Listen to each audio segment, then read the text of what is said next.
Welcome back to another episode of the Get Your Ish Off podcast. Yes, sir. We are back in the building, and I got a special guest in the building. Somebody I've been knowing since I was like 14 years old. Met him at the downtown YMCA. Gave him a whole, and when I mean a whole lot of tight buckets that you feel me should be on somebody's YouTube and TikTok. But I digress. Also got a public speaker in the building.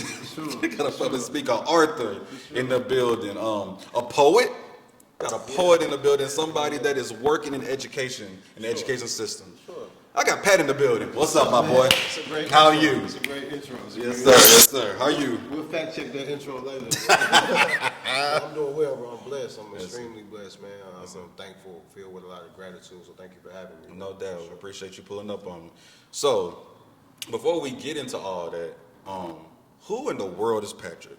Where you from? All that. We're gonna take it back. Where you from? All that good stuff. So crazy. A lot of people don't know. I'm from Nashville. Right. Yeah, so I'm from out east. I was born here. Moved to Chicago when I was really young. So I tell people I learned how to walk, talk, ride my bike on the south side. Yes, sir. And I came back here for like fifth grade. So I was back here by then. You know what I mean? And I've been here since. Went to Meggs, went to Hume Fall.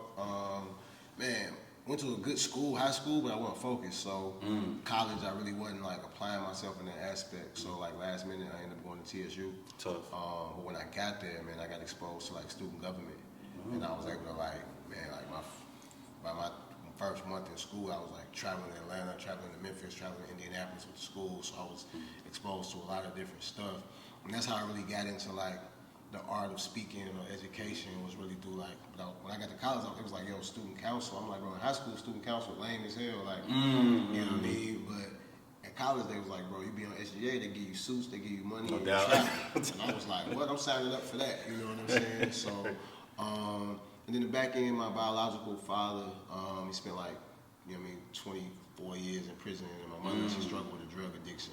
So all of those things kind of mixed in, you know what I mean? I grew up in a house with 6 siblings, you know what I mean? So all of those things mixed in turned into, you know, Patrick Maurice. I hear you. Hey, that's a hell of an intro, my boy. That's a hell of an intro. So, you said you went to TSU. Talk about a little bit about your experience of going to TSU. How was it? Man, it was crazy, right? I went to a really, I'm getting my doctorate at TSU right now. Congratulations, in higher bro. education, right? And I went to a really academically sound high school, right? It's called Hume Fall. Went to school with, you know what I mean, like Starlito, people like that, you know what I mean? So really smart people at whatever they was doing. The people in my high school were elite, right? And so going to TSU from my high school was kind of like, damn, are you straight? You know what I'm saying? So when I got there, it was an adjustment just because, you know, I was familiar with TSU, but then when you get there, it's like, there's people from everywhere, you know what I mean? Detroit, and that was the part I enjoyed, like seeing all the cultures come together. But, you know, HBCU does something different. I tell people all the time, like, I got friends, all my friends I know that went to like PWIs or white schools, they got really good jobs. My friends I know that went to black schools, they started really good businesses. Tough. You know what That's I'm saying? that's tough. And that's one of the primary differences that I see. And I got some friends that go to black school that got really good jobs as well.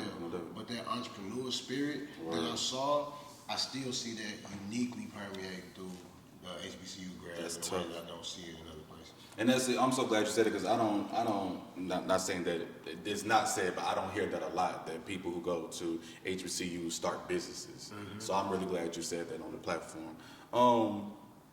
You said that you wasn't focused though. Why do you think you wasn't focused? Like, where did that come from?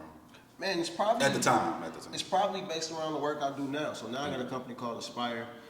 We got a signature program called Dream Builders, and we literally travel the country and we teach people how to dream. So we don't work with ball players, universities, nonprofits, 100 Black Men, UT Knoxville, been to Clemson, did some work with there. Like, so we've put these principles around like what it takes to build a dream, right? So you try to build this podcast, right? So you watching Joe Budden, you watching Cameron, you love to catch $1 million, boom. So we've said that all dream requires this framework.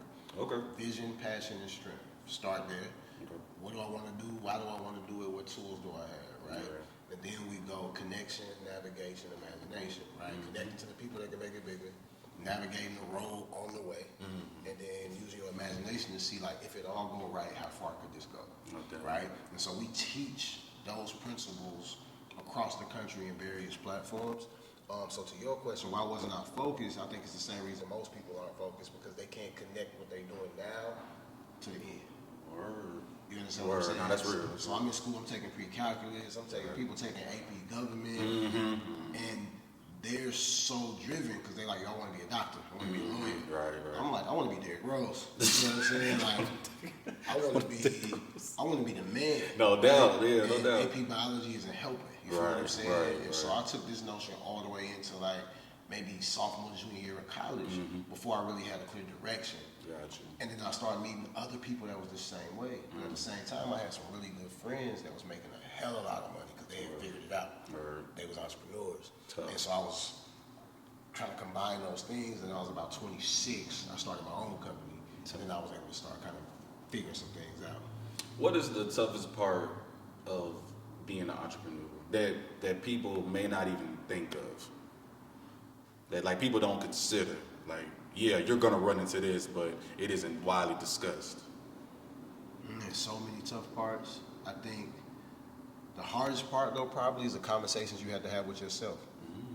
You know what I'm saying? When you get in it and it's not as glorified, you know what I mean? I tell people like, you start selling sweatshirts, 40 of your homies buy some, and now you turn in to see what's up. You feel what I'm saying? Yeah. And so, yeah, the hardest part is just having that same conversation with yourself over and over, getting used to the unknown, but it's also the most exhilarating part. Like, you know what I mean? I do a lot of work in schools. I done had some schools give me $10,000 checks, some schools give me $50,000 checks. So now I'll be driving down the street and I'll see a school and I'll see an opportunity. No, that's what's up. Because I know I got a product that they've paid for, right? So like I heard somebody say, if you're selling wristbands, you can't stop till you talk to everybody with an arm.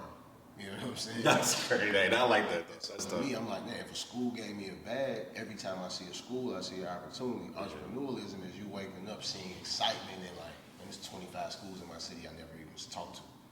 You know what I mean? It's schools in Georgia I never even. Nah, for sure. You know what I mean? It's people that never heard of my book and figuring out how to get them to your product or to your service or to your thing. And that's the fun part. But like I said, the hard part is the unknown. So you go everywhere. You just don't do Nashville. Like you go out, like in your world. I travel a little less now because I got a 4-year-old. Word. But in the beginning, we was doing a lot of like colleges, a lot of HBCUs. So we've been I've been to Wiley College in Texas, DC, Howard. We've been a little bit everywhere over the last 10 years. But now specifically with the way that the government is funding some innovation school zones, it's a lot of money around for programs that can build college and career readiness. So we create 6 to 12-week programs in schools. That's awesome, man. You're doing the damn thing, man. Congratulations, man. You're doing the thing. So a part of everything you do is public speaking. What in the world made you say, I want to go into public speaking? And when you do public speaking, like, do you understand? Do you quite understand that you're impacting people's lives, or possibly can impact people's lives by what you say? Yeah, so I got into public speaking because it's what I was good at, you know what I mean? So when it was time for me to start a business, my first thought, and I encourage anybody to do, like, what am I good at? Like, what am I actually better than people at? And for me, I was always an orator. I was always a thespian. I was always a speech writer, a speech giver. I was in improv when I was in middle school. I was the man at the Easter plays. I was the president. I was the man at the Easter. You know what I'm saying? That's tough, yeah. But I also noticed my whole life that other people really had a genuine fear of talking. I never had that. You know what I'm saying? And I think now in hindsight, it's because of my background was so real so early, I had to communicate real shit as a kid.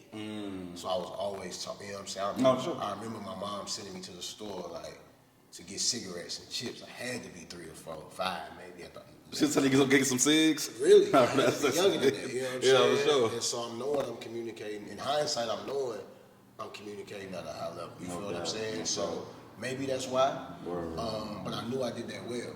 And it's a speaker named Eric Thomas from Detroit. And I heard him say Nike gave him $10,000 for a speech.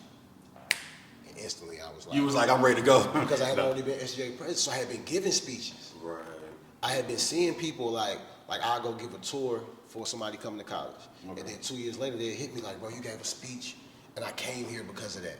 You know what I mean? So I was always kind of aware of the impact. You know what I mean? It was never no thing like, oh, I'm him. It was like, oh man, that meant something to you. You feel what I'm saying? For sure. Cool.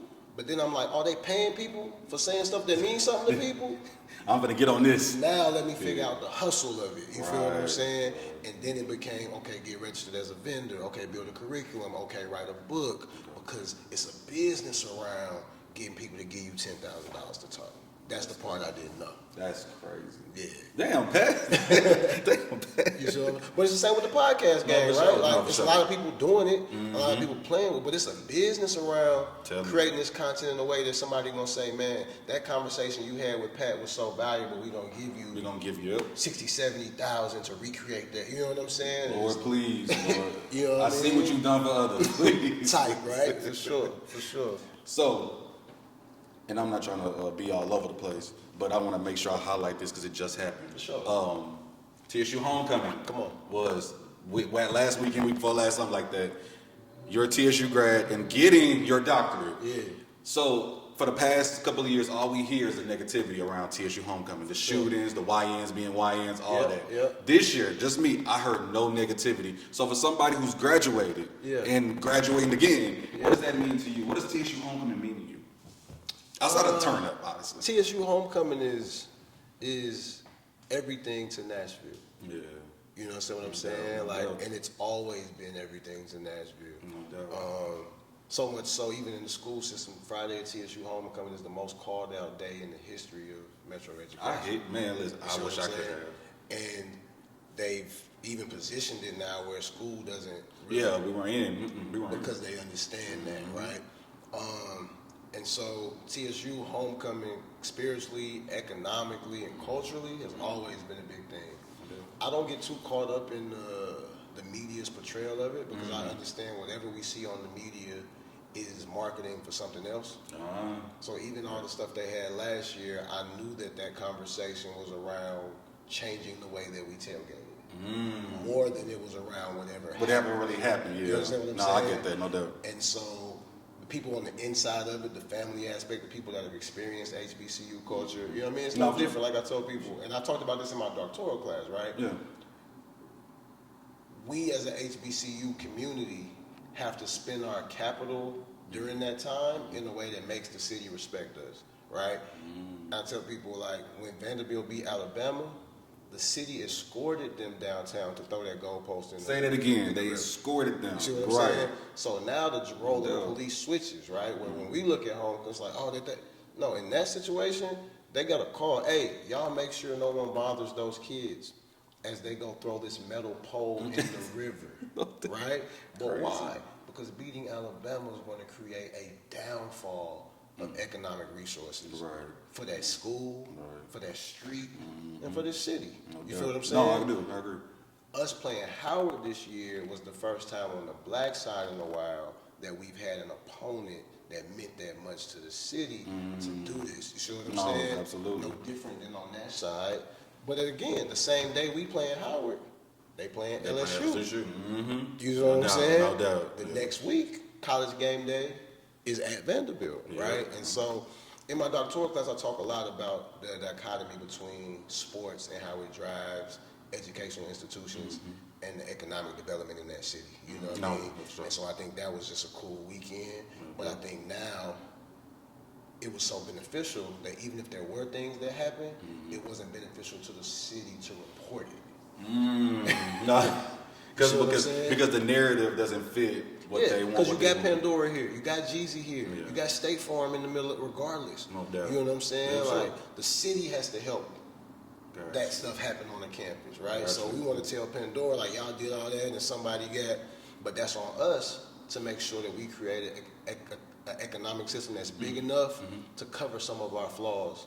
The same way if something happened over there against LSU, we'll never hear about it. No, for sure. Because we made too much under the money. rug. You know what I'm saying? So this makes me say I don't take none of it personal. I got you.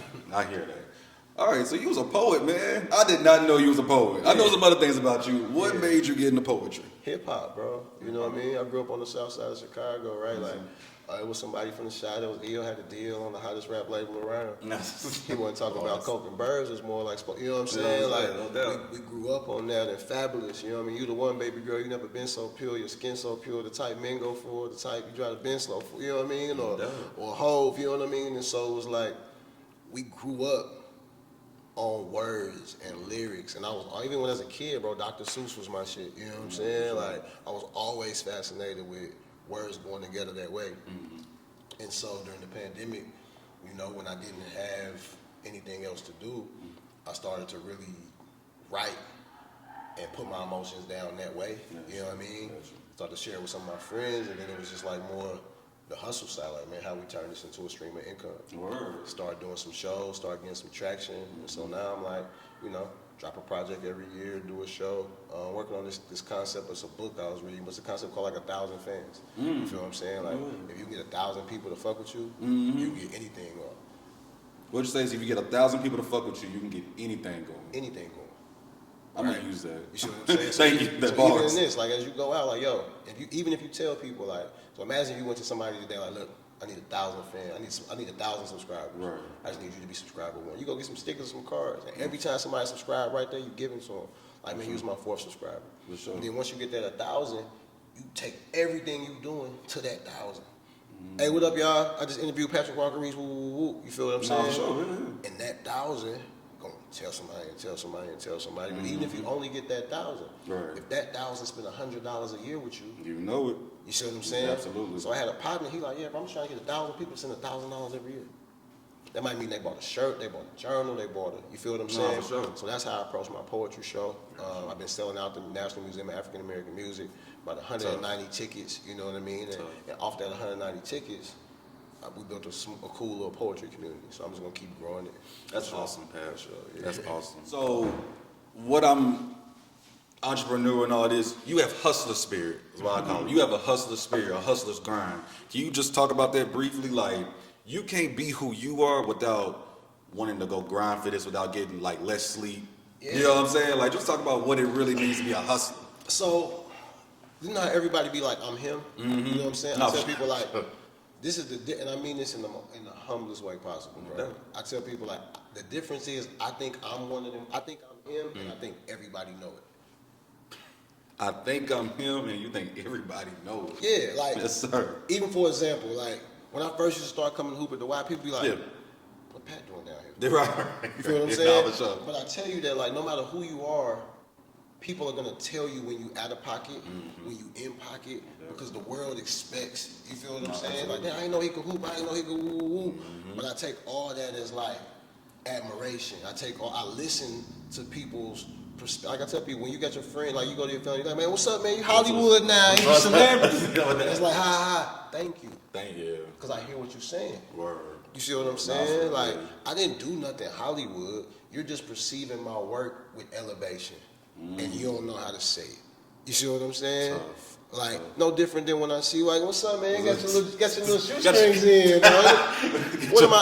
What am I actually saying? Man, I like how you... I like your fit. You understand what I'm saying? So for me, it was more about, like, living in that. You know what I'm saying? Yeah. But it comes from, like, the humblest state. Like, I'm alive. No doubt. You know what I mean? My father was this, my mother was this. You know what I mean? God didn't take me here. Like, God don't want nobody to be regular. No.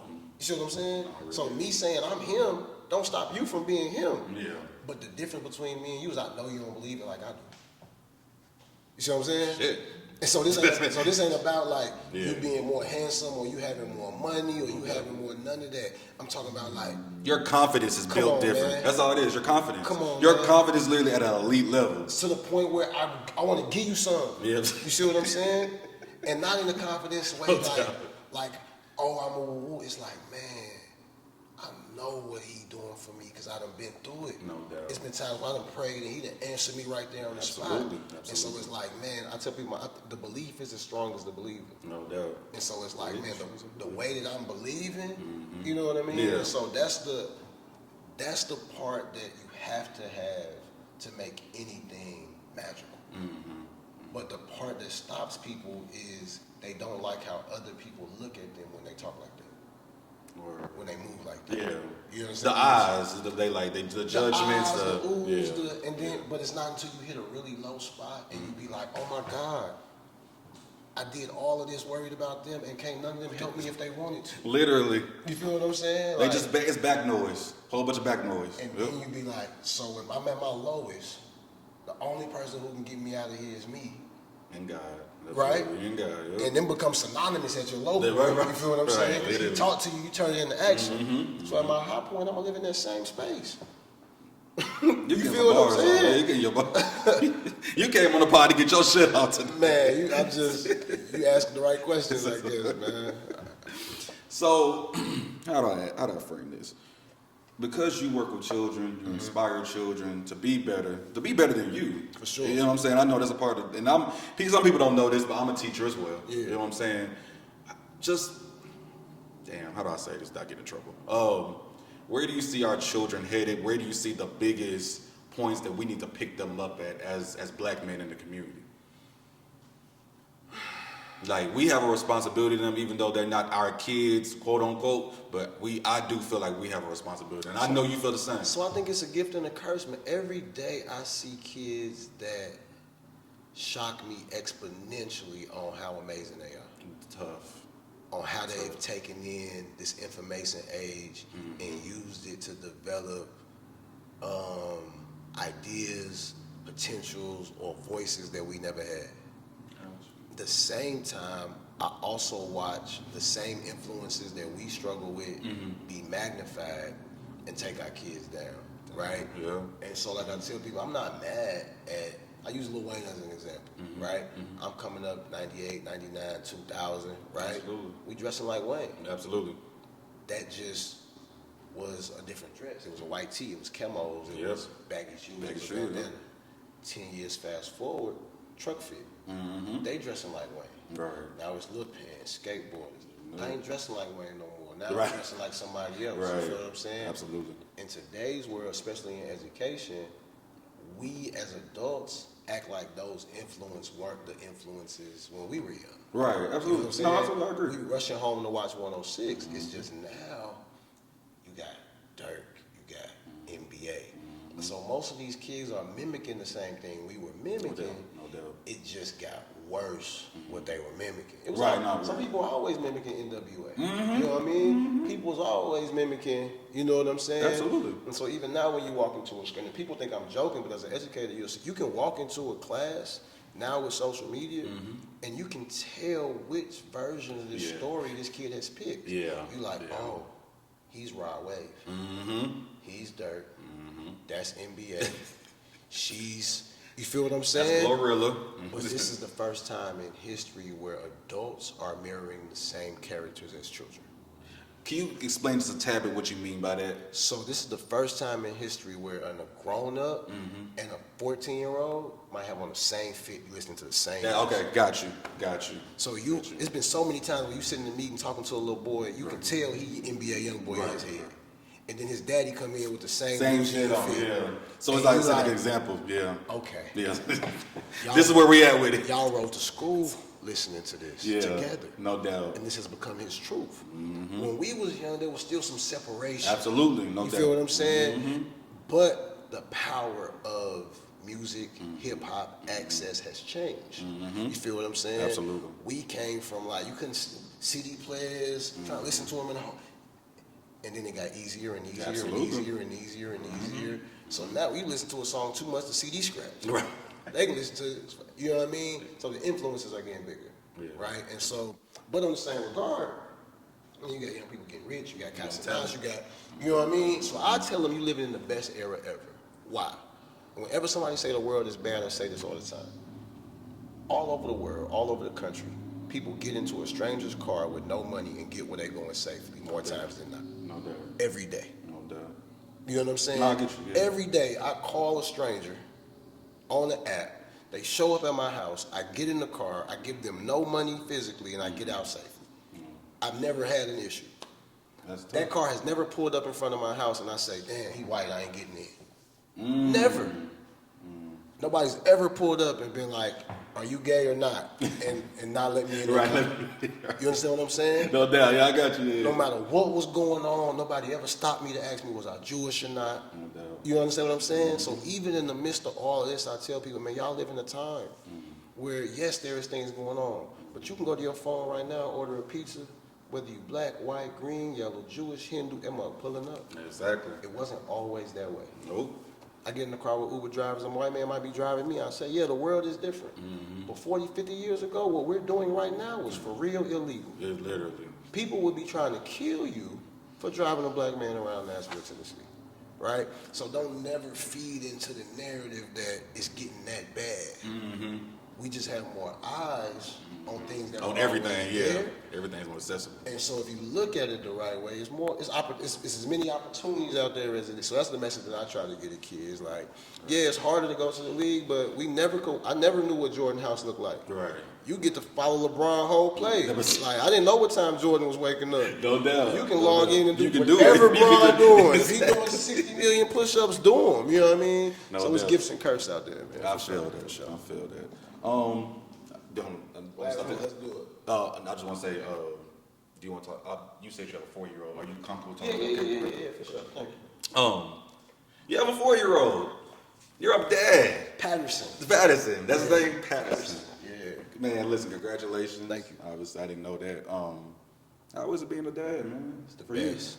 That's what's up. It's the best. It gave life meaning. It gave life purpose. It redefined how I look at love. It's one of those things that connects you to the world and to life in a way that's indescribable. You know what I'm saying? Yes, sir.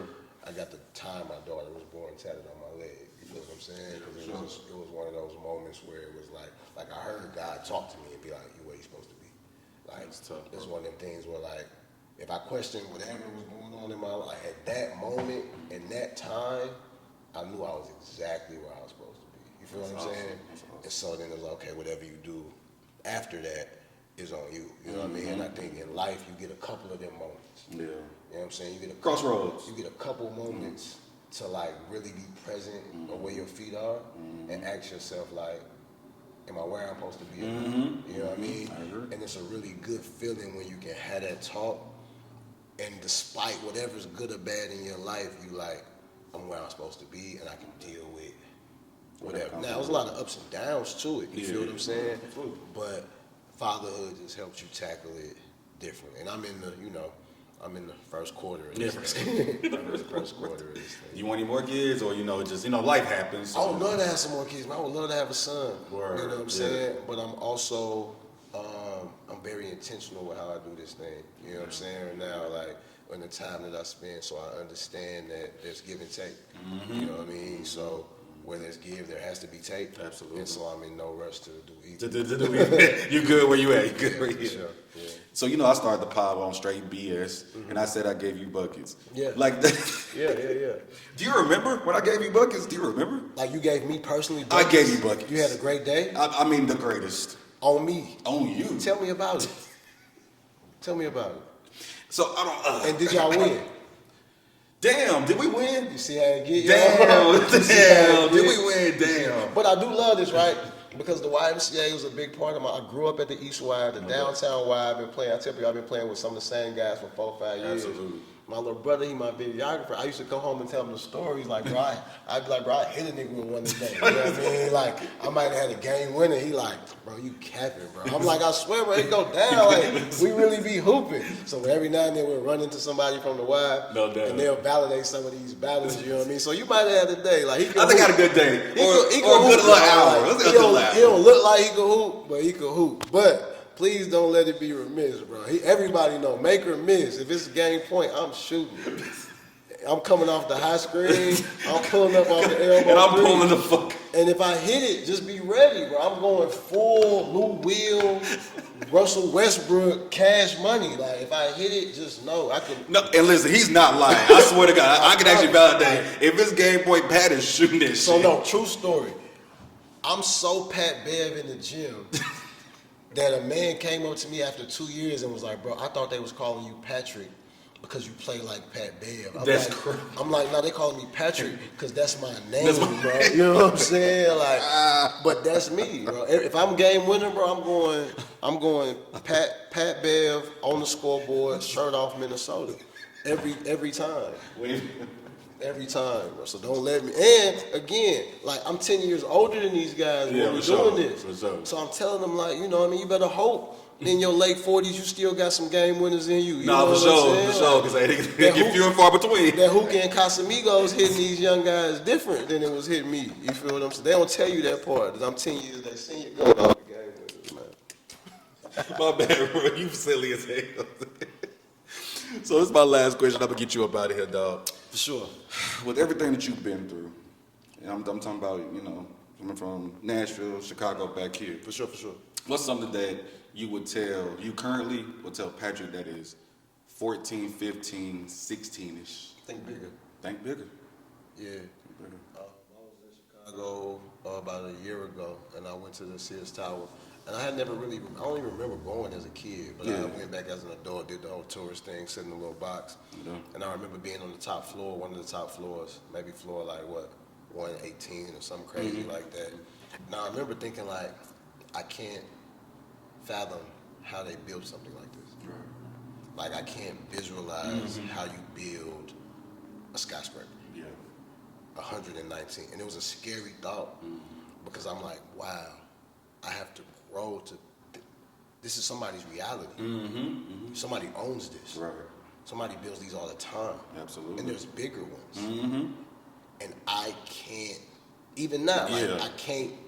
Like how you build. How you go up that far? You see what I'm saying? Like how people still trying to figure out the pyramids. You see what I'm saying? Absolutely. And so for me, that was another one of those redefining moments in my life. You know what I mean? Just because Chicago being what it is, but being there thinking like, Pat, you gotta think bigger. Right. And so if I could talk to my younger self, knowing how many things became possible that I didn't think was possible, I would have started chasing impossibilities earlier. Chase impossibility earlier. Yeah. I'm rolling with that. Yeah, I'm rolling. Sure. And I said that was my last one, but this could be my last one. On, Talk about your circle, your friends, your day ones. But I also know with the circle and with you becoming who Patrick is today, you know, you get them people that want to, yo, bro, this is my bro because you have a name now. So talk about just your guys, your main group, but also them people that try to get in your group and you got to steer clear of them a little bit. I tell people, I don't really have friends, you know what I mean? Like I got a tat on my arm that say make a play, you know what I mean? I probably, some of like 6 or 7 of my closest guys probably got the same tattoo, you know what I mean? That's tough, man. That's and then my other guy named one of the largest hospitality companies after the slogan, make a play, you know what I'm saying? Awesome. And so, I mean, I grew up with brothers, you feel what I'm saying? So even as a kid, I had a couple friends, you know what I mean? But I had like brothers, so I wasn't really a kid with, I mean, I had brothers, I had cousins, you know what I mean? And I had about 2 or 3 like homies. But then, you know, you go to college, but when I got to college, you know what I mean? So my friend group now, they guys I've been knowing since I was 18, so we all over 20 years in.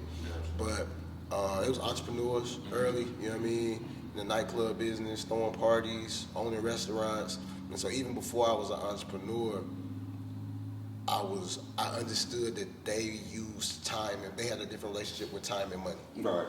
And so before the money, I was interested in the freedom. You know what I mean? Like, man, they get to do something different at 10 o'clock on a Tuesday. You know what I mean?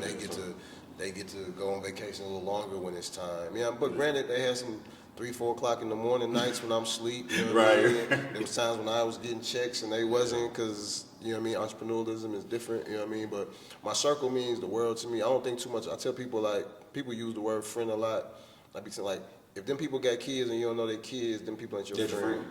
Man, listen. I'm rolling. If I don't care how cool y'all are. Like, if they kid have a birthday party and you ain't invited, y'all ain't friends for real. And I think that's a tough reality. So even me and some of my friends, we had to stop like, hey bro, your third kid, what's his name again? You know what I'm saying? Like, because you'll have these people that really are friends. Yeah.